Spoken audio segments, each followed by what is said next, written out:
Hello दोस्तों, स्वागत है आपका हमारे यूट्यूब चैनल में।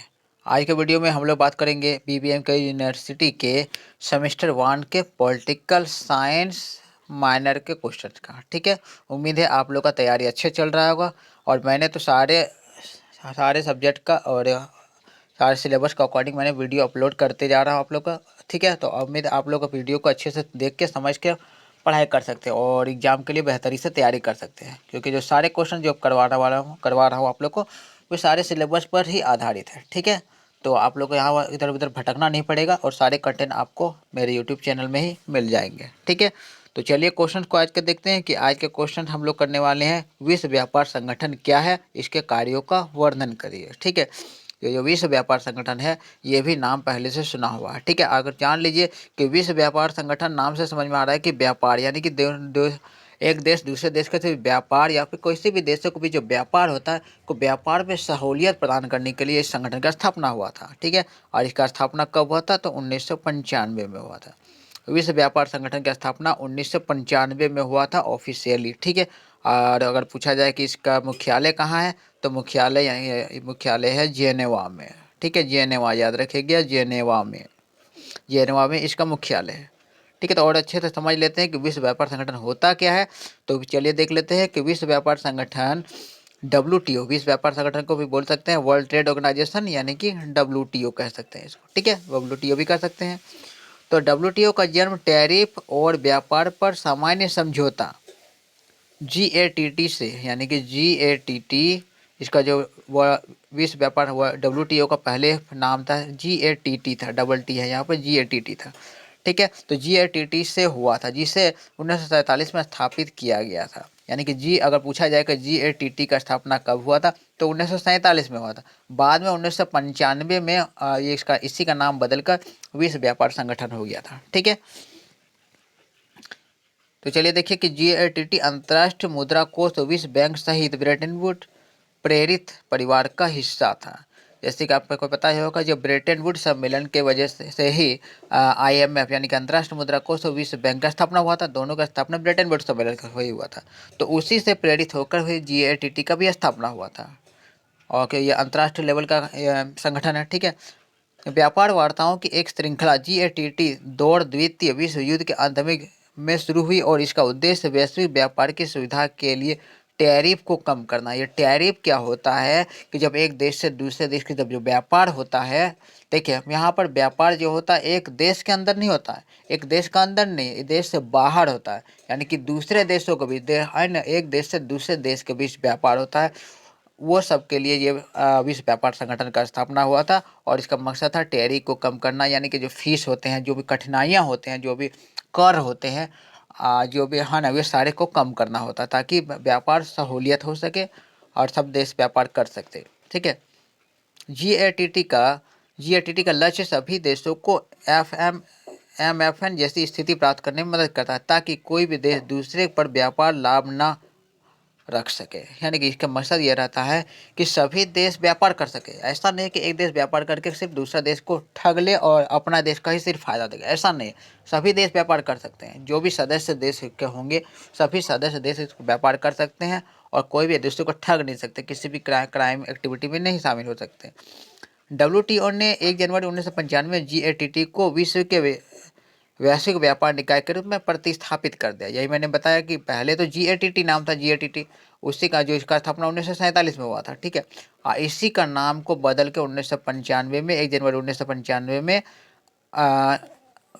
WTO यानी विश्व व्यापार संगठन इसी को हो गया। ठीक है, आगे देखते हैं। देखिए, विश्व व्यापार संगठन यानी कि WTO एक बहुपक्षीय संगठन, बहुत सारे देश इसमें शामिल है।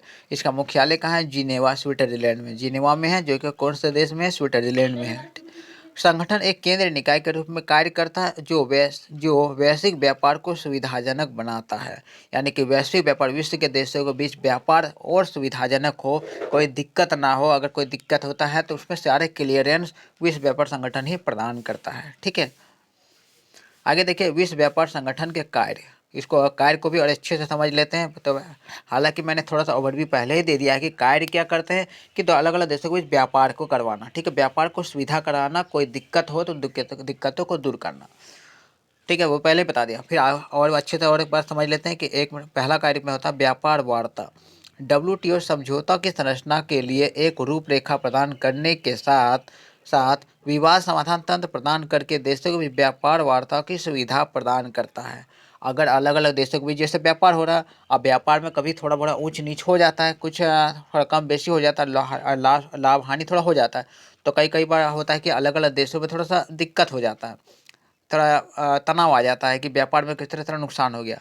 तो अब उस जब चीज़ों में उन सब कंडीशन में जब झगड़ा होने लगता है, तब दो दो देशों के बीच क्या होता है कि वार्ता करवाता, बैठक बैठक करवा के बीच का हल निकाला जाता है, ताकि वो लोग आगे भी व्यापार कर सके और दुश्मनी न करे। ठीक है, यानी कि व्यापार को और सुविधाजनक करना और उसके दुश्मनी को कम करना, यही मकसद होता है विश्व व्यापार संगठन का। ठीक है, दूसरा क्या कार्य करता है कि कार्यान्वयन और निगरानी। यानी कि कार्यान्वयन मतलब क्या होता है कि व्यापार होते रहना चाहिए, रुके नहीं, और निगरानी रखता है कि कोई किसी भी तरह के व्यापार में कोई दिक्कतें तो नहीं हो रहा, ये सब में निगरानी रखता है। तो एक बार समझौता पर बातचीत हो जाने के बाद डब्ल्यूटीओ का काम यह सुनिश्चित करना है कि हस्ताक्षरकर्ता देश व्यवहार में अपनी प्रतिबद्धताओं का पालन करे। यानी कि जब विश्व व्यापार संगठन का कोई सदस्य जब बनता है, तो बहुत सारे इसको नियम को भी मानने पड़ते हैं। वो सारे नियम यानी कि व्यापार से रिलेटेड ही नियम होते हैं, तो सारे देशों को नियम को भी मानने पड़ते हैं। ठीक है, और नियम के अंदर ही वो व्यापार कर सकते हैं। ठीक है, उसके बाद देखते हैं विवाद निपटान। अभी पहले ही बात कर चुके, जब विवाद होता है किसी तरह का एक देश दूसरे देश के बीच, तो विवादों का निपटारा भी विश्व व्यापार संगठन ही करता है, वार्ता के थ्रू, बैठक के थ्रू करता है। जब इसके सदस्य देशों के बीच व्यापार संघर्ष होता है, तो डब्ल्यूटीओ एक विवाद निपटान निकाय के रूप में कार्य करता है, यानी कि विवाद को कम करने का कोशिश करता है, विवाद को खत्म करने की कोशिश करता है। डब्ल्यूटीओ के सदस्य अन्य सदस्य देशों के खिलाफ शिकायत भी दर्ज कर सकते हैं। यानी कि अगर जो देश अगर डब्ल्यूटीओ के सदस्य है, एक देश के सदस्य दूसरे देश पर शिकायत कर सकता है। अगर किसी भी तरह की कोई दिक्कत रहती है तो शिकायत भी कर सकता है, और शिकायत का निपटारा भी करता है विश्व व्यापार संगठन ही करता है। ठीक है, आगे समझ लेते हैं व्यापार क्षमता का निर्माण। डब्ल्यूटीओ विकासशील देशों को अधिक विकसित देशों के साथ मुक्त व्यापार में भाग लेने की क्षमता बनाने में मदद करके उनका समर्थन करने के लिए विशेष कार्यक्रम चलाता है।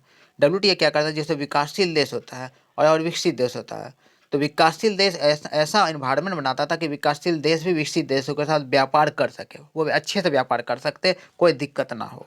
ये सारे सारे फैसिलिटी वो प्रदान करते ताकि व्यापार होना चाहिए। ठीक है, ये अल्प विकास वाले देशों को अन्य देशों के साथ मुक्त व्यापार में आसानी के लिए कुछ समझौतों के तहत रियासतें भी देता है। विश्व व्यापार संगठन कुछ रियासत देता, कुछ छूट देता, ताकि तुम व्यापार करो। हर देश को ये छूट देता है कि एक दूसरे के साथ व्यापार करो और अपना देश का तरक्की करो, ज़्यादा व्यापार के थ्रू ज़्यादा लाभ कमाओ। ठीक है, यानी कि ये एनवायरनमेंट प्रदान करता है। ठीक है, तो यहाँ तक आप लोगों ने पूरे अच्छे से समझ लिया है विश्व व्यापार संगठन के कार्य को। ठीक है, उम्मीद है आपको पूरा वीडियो समझ में आ गया होगा, इस क्वेश्चन के आंसर भी अच्छे से समझ में आ गया होगा। ठीक है, और उम्मीद है आप लोग का अच्छे से तैयारी करेंगे। ठीक है, और परीक्षा को अच्छे नंबर ला सकते हैं। आगे मिलते हैं हम लोग नेक्स्ट वीडियो में।